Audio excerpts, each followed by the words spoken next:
to all units. Prepare to copy. You're listening to the 911 Strong Podcast. Don't act like I never told you. With Aram and Kristen, bringing you stimulating discussion. No, I like the sound of that. An entertaining conversation. And now, here's Kristen and Aram.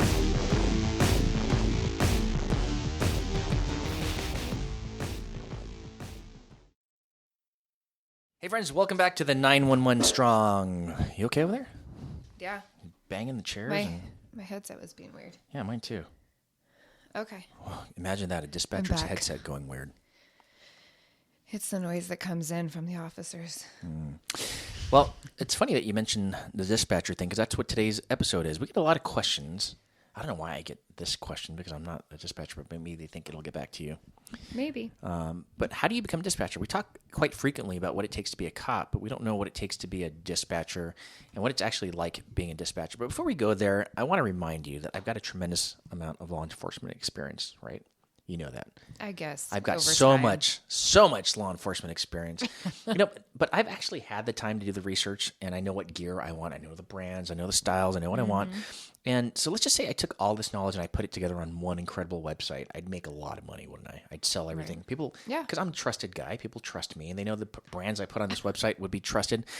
But someone already beat me to it. They did. Who is it? That's Carolina Defender. I'm glad you Imagine asked. that. Yeah, Carolina They Defender. beat you out. No, Good for them. they beat me out. But because they beat me out, they're the one-stop shop for amazing products that people in the industry actually want and look for. It's like the Amazon for law enforcement. They are, but they actually have the Nice. brands I want.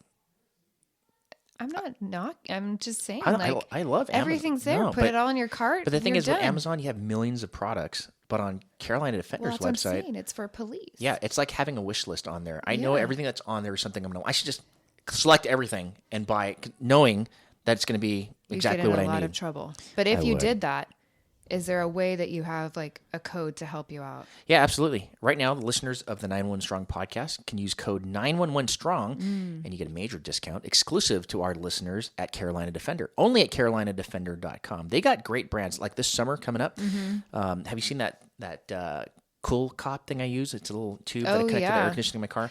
You know, I don't have problems with air Yeah, conditioning. no, you don't. But in the car, when it's 110 degrees in Los Angeles, and I have to patrol out there, I put this thing, and it's amazing. Yeah. And Carolina Those Defender. are really neat. Yep, Carolina Defender has that, and I'll add an already discounted price, but you can get a discount on top of that if you use code 911 Strong. Sold. Yep, and it's only limited time, so don't miss out. Get on to carolinadefender.com. That's carolinadefender, all one word, .com, and use code 911 Strong. Done. All right, let me just make sure my mic is connected because I know, was I keep hearing noises. I think we're stepping on the cords over here. I don't know what's going on. Maybe it's this thing. That's what happens. Okay, That's I'm gonna that's stop why we need touching a my cord. that's why we need a show sponsor like Carolina Defender to buy us new equipment. Oh my goodness. Anyway, today So on today's subtle. show, we get a lot of questions about how to become a dispatcher. I mean, everybody knows to be a cop, you have to, go through a background process and physical agility, medical, Yes. and academy. But what are the steps for a dispatcher? It's not really well known.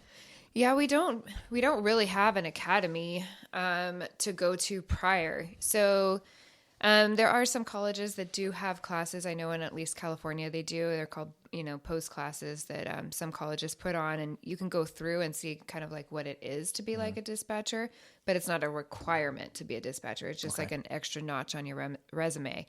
But I mean, generally speaking, you just go on the city website, see who's hiring, and if that fits to your liking, their benefits and pay, and hours, then you sign up for it. And then we go through a testing process. I can't think of what the two tests are called, but right now, at least in California, there's two typical ones, critical, and I'm not sure what the other one is. The critical one, I know you can look up online and kind of shows you the type of questions you'll be asked. Once you pass that, then you go and do a interview. And if you pass the interview and you rank the top there, then you go into backgrounds. And we still have like a physical and psychological that we go through also. And then at least You bring up an important point. Why do you have to go through a physical if your job's not physical?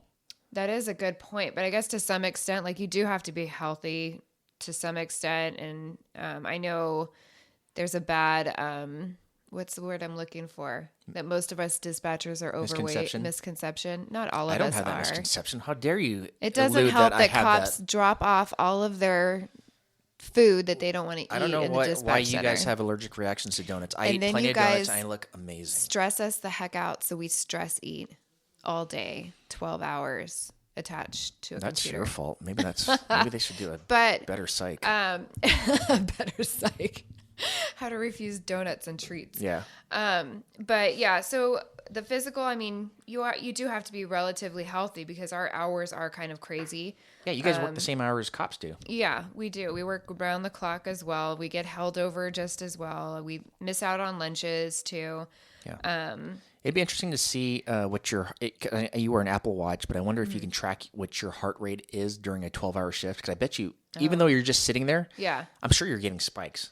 Oh, all the time. Your adrenaline's going up and down, and we don't really get, even with officers, sometimes we don't get the novelty, or maybe I shouldn't say novelty, but we don't always get the choice or the chance to take a break and let ourselves relax after we get something really heavy. Yeah. We just keep working through it. And the general public, after a car accident, right, your adrenaline's up, your heart's going, and then you get to kind of come down and easily come out of that. But with us, it's always go, go, go. Yeah. So yeah, our adrenaline's really screwed up. Yeah, I think that's probably, and now that we're talking about it, having an open discussion, I think that's probably why the physical is important, because if you have a bad heart or bad heart rhythm, and you're sitting down, sedentary, and your heart rate spikes, I mean, that's probably not good for your health. So they want to make sure you're healthy, because it's not a short-term thing. If you want to make it to retirement, you've got to work. I have to work 36 years. Yeah. I mean, you started when you were young. Yeah. I have 15 more to go, but I'm not really keeping track. Okay. So, I mean, I couldn't do your job. I would. I know. A lot of officers don't, and they don't really give us enough credit, but if they sit back there for over 10 minutes, they're like, "Oh, heck no, I couldn't do this." Okay. So, as you mentioned. So you mentioned officers, which I don't know why it triggered this. Maybe because you're married to an officer. Touched a spot. No, not touch a spot, but it reminded me of something. Okay. Why? And I know it's not just my agency, but it is kind of crazy at our agency. A lot of our dispatchers are married to our cops. Yeah. Why is that? Do you think do you guys understand each other better? Well, I think we all get a bad rap for that too, but at the same time, we basically live there, so you get to know everybody, and you get to share that all the common things that come with it, and we're able to talk about the traumas that we all go through without being ashamed about it, and we kind of have that, gallows humor also, so we get each other, we get, the kind of dark jokes that we sometimes have that isn't too popular in the public. But yeah, you just see each other in and out, and I think for me and Danny, it works good. We're able to vent about work, and we understand it, and he's able to close out the other side of the calls that I'm not able to see on my end of things. I mean, but with our department, we're relatively small, and you guys can come and go out of the dispatch center. I know there's other police departments that have never stepped foot in their dispatch center, and they're completely separate from their police department. So probably I don't because think so many cops date dispatchers. Maybe to reduce liability. Probably. It can get ugly. What, dispatchers? Officers, okay. You guys are drama. I thought you were saying dispatchers are ugly. Oh my god. That's what you just said. That is not. I said it can get ugly having I relationship. I thought you said Aram's they hearing can is get. going. They can get. Does Carolina Defender have hearing They do aids? have comms. Thank you. Oh, well, okay. You can get a discount at 911 using that code 911 strong. Damn, we're gonna plug them as much as we can because they've been a good sponsor to us. Thank you They've been very amazing. Much. Yeah. So what are some of the things you wish was different about dispatch? Like I'd imagine it'd be cool if a dispatcher could actually take calls out in the field. Like if you had a mobile way to do that. I mean, in an ideal world, I would love to just do my job at home. Oh yeah. That would be amazing. Because technically that is possible. It is possible. Yeah. I mean, I think it would be kind of confusing, at least with us, because we communicate with each other. So if we're getting the information from the phone and we're not able to type all of it in right away, we just shout it out to our partners. Right. That is an advantage. So you'd have to have a dispatcher like. But I don't mind. We can have like dispatch parties and move from home to home or something like that. Yeah, because I visited plenty of dispatch centers, visiting stations across the country, and they all resemble the same. It's like a dark Yeah. dungeon. We like working in the dark. But it's because we stare at computer monitors all day, and we have 6 of them, I think, that we stare at. And then we have huge TV in there, and then the cameras and stuff. So it's a lot of light coming at us. So when you turn on the above lights, it kills our eyes. It gives us a lot of headaches. So, I mean, you work in a very, very busy dispatch center. I know some dispatch centers aren't so busy. What would you prefer, to have a slower day or a busy day, having a 12.5-hour shift? I would like a medium day. Okay. But I mean, a busy day makes it go by a lot faster. Yeah. But I think if you have a good team working with you, then it really doesn't matter. You have a good day. But if you all don't get along, which happens as well, then it can really make for a long shift. We don't have that.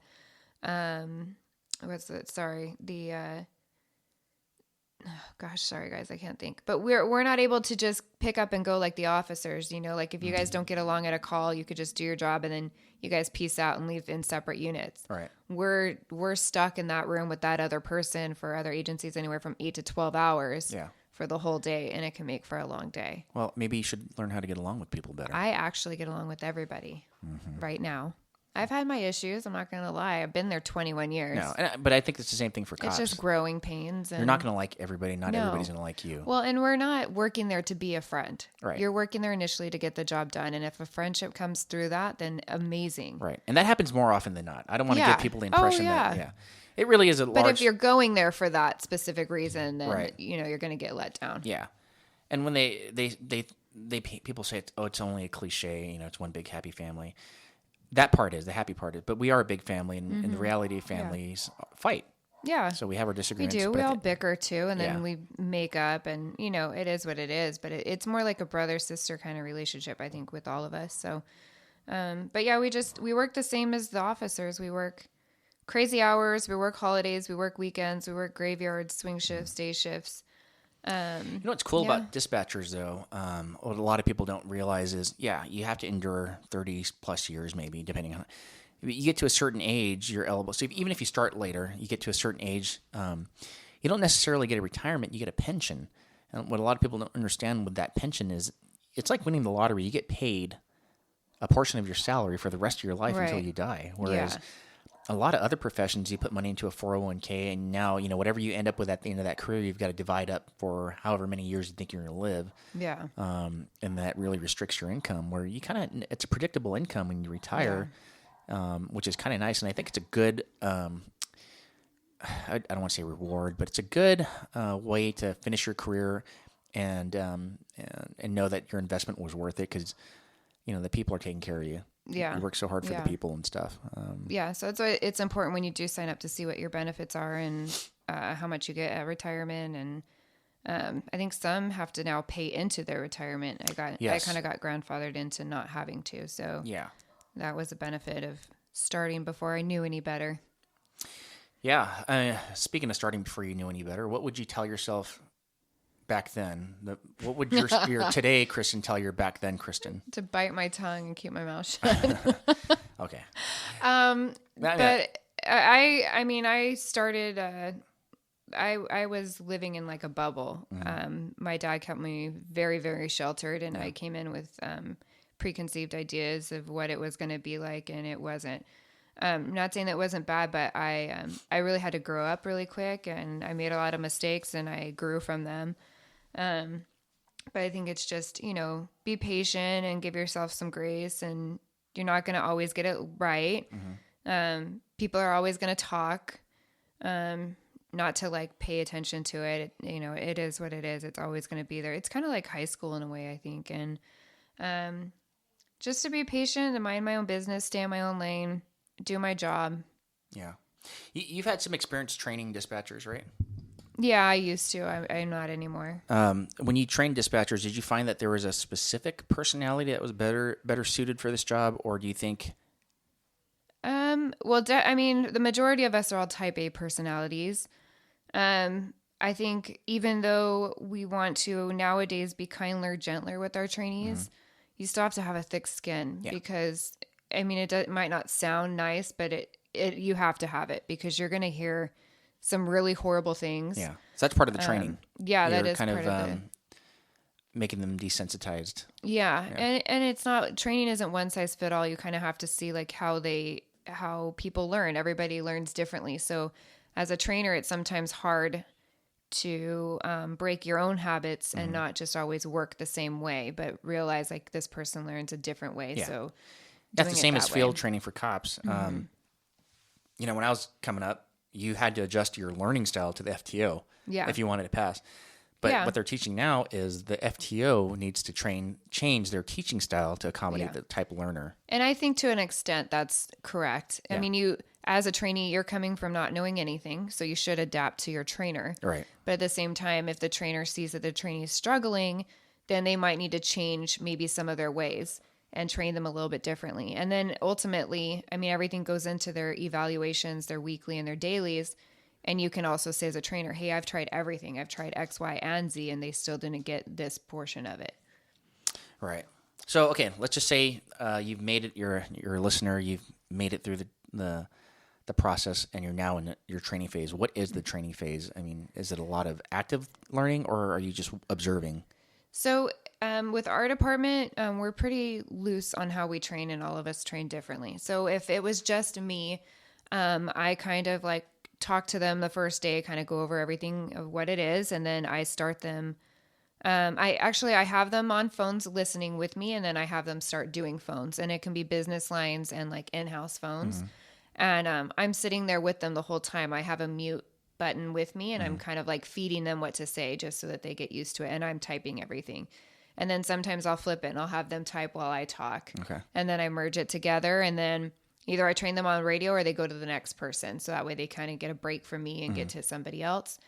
And then once they get trained on the radio, then we kind of see how they do on phones and radio together.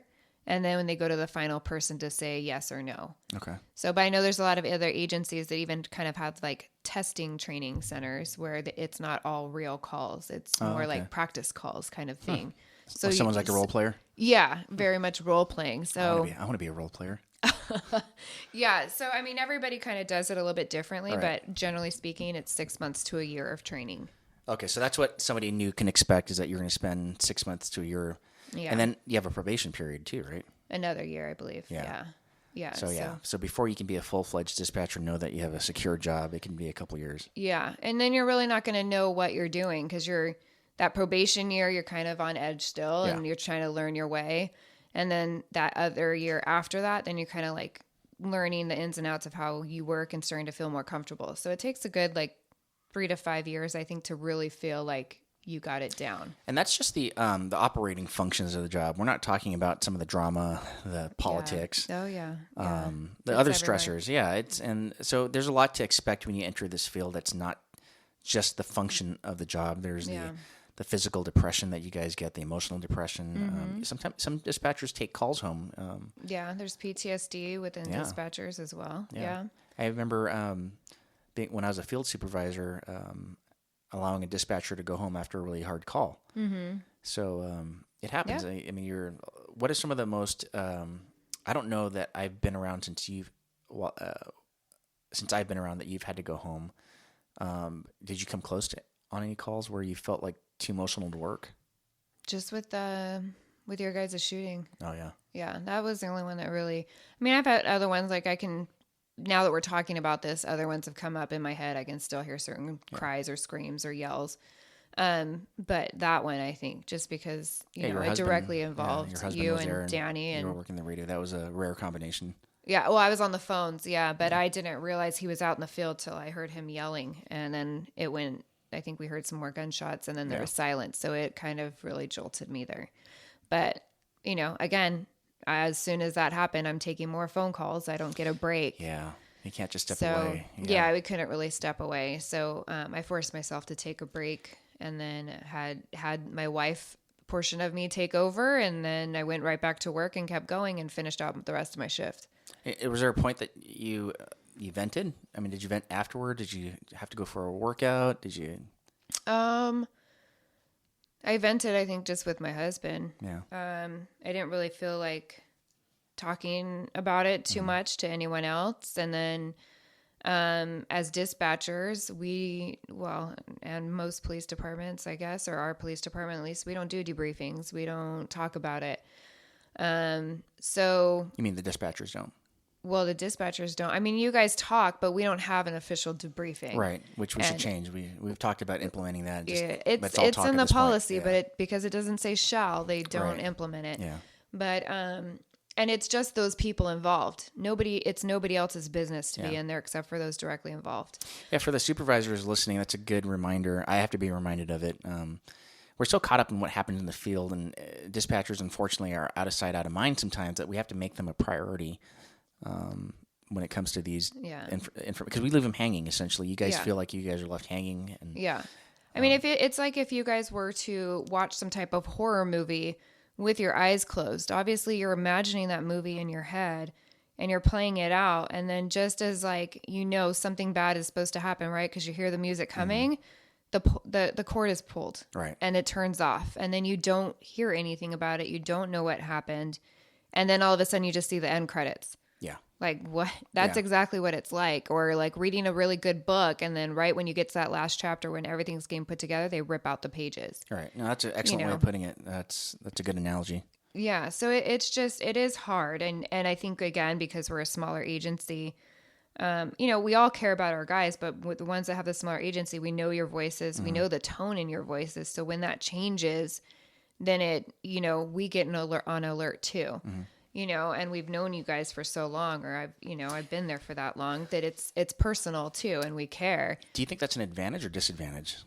I mean, I don't know. I guess you could look at it from either side of it. Either you could be too invested, so maybe some dispatchers might lose their ish because it is people that are directly involved. Right. Or I feel like myself, it just makes me buckle down and work harder because I know their families. I know who they go home to. So I'm more vested in it. I pay more attention, and I just don't see them as a stranger on the radio. Right. So, but I do want to tell everybody out there, I did go, so we have an available EAP, to go talk to somebody that's through the agency. Officers that are directly involved, meaning like they're the ones that pulled the trigger, not the ones that stood next to the officer that pulled the trigger. They have to go see the therapist. Again, not the ones that saw everything go down, but only the one that pulled it. Dispatchers aren't included in that. So we burn our own time and we go. Oh, wow. So that's something that has to change. Yeah. So maybe it will now that we're considered first responders in California. I don't know. But because I am doing this whole resiliency training and stuff like that, I feel it's important that if I do go through something to at least experience it also. So the therapist I talked to is really great, and I had known about him and his wife previous to that, just due to another podcast. And he was with the Vegas shooting. He worked with the San Bernardino shooting. So I know he knew what he was talking about. He wasn't just a general counselor that went to school with a degree and thinks that they can educate me on all the traumas I've heard. So right. I think that's what a lot of cops are but apprehensive of, is talking to a stranger that doesn't know anything about our profession. So it's nice to have someone available to you that can relate. Yeah, you definitely need to have a counselor that speaks to you, or a therapist that speaks to you that is familiar with law enforcement. Yeah. Because I know a lot of, just speaking through my training, a lot of guys have gone to a therapist that is not familiar, and when they start unleashing and unloading the entire emotional backpack that they've been carrying for so many years, those therapists start crying. Yeah. And then the officers shut down. Yeah. And then that's the end of that. It's not happening it's again. Shocking. Yeah. So, like, hey, this person's supposed to help me, and now the tables turn, and now the officer's becoming the helper again. Yeah. No, I'm glad you're keeping it real, because it's a great career. Don't get me wrong. And a lot of people that are considering it should know the real side of it. Yeah. That it can get emotional. It can be stressful. It can be very, very difficult. And if it wasn't for people like you willing to stick out your neck and actually talk about it without sugarcoating things, people have a false expectation of this job. Yeah. Yeah. And there's nothing to be ashamed of. Like, none of us should have to hear and see what we do on a daily basis. But the people who signed up for these jobs do it because they genuinely care about the humans of this world. And not everybody can do it. Like, I maybe you don't know, but I did apply to go to the police academy. I didn't know that. Jeez. Yeah. But as the world happens, I think we got put on a hiring freeze. So my application obviously dropped out, and then I met Danny, and that was that. We decided both of us shouldn't be doing the same thing, and it wasn't my passion anyways. It was just something else. That's a good topic for another show one day. We should have married couple cops, because they exist, and we should find somebody that. Do we know anybody that's a married couple cop? I'm sure we do. Yeah, we'll have to reach out and see if we can get someone to guest. We'll probably do that on a future show. But yeah, thanks for giving a little insight as to your job. We don't do enough of that. Everybody. Yeah, I dominate the mic sometimes. I get that, but really, it is an interesting perspective. I learned something new about the job today and about you that we don't get to do unless we have these candid talks. So, awesome. Thanks for being willing to do that. Anytime. And, all right, friends. Well, that ends this episode of the 9-1 Strong podcast. Thanks for joining us. We know you have your choice to listen to anybody. And maybe you do listen to anybody, and we're just one of those lucky people that happen to fall on your podcast playlist. But without your support, we wouldn't be here doing this. We thank you so much for it. And we'll catch you next time. Talk to you guys later. 9-1 Strong podcast. Bye. Bye.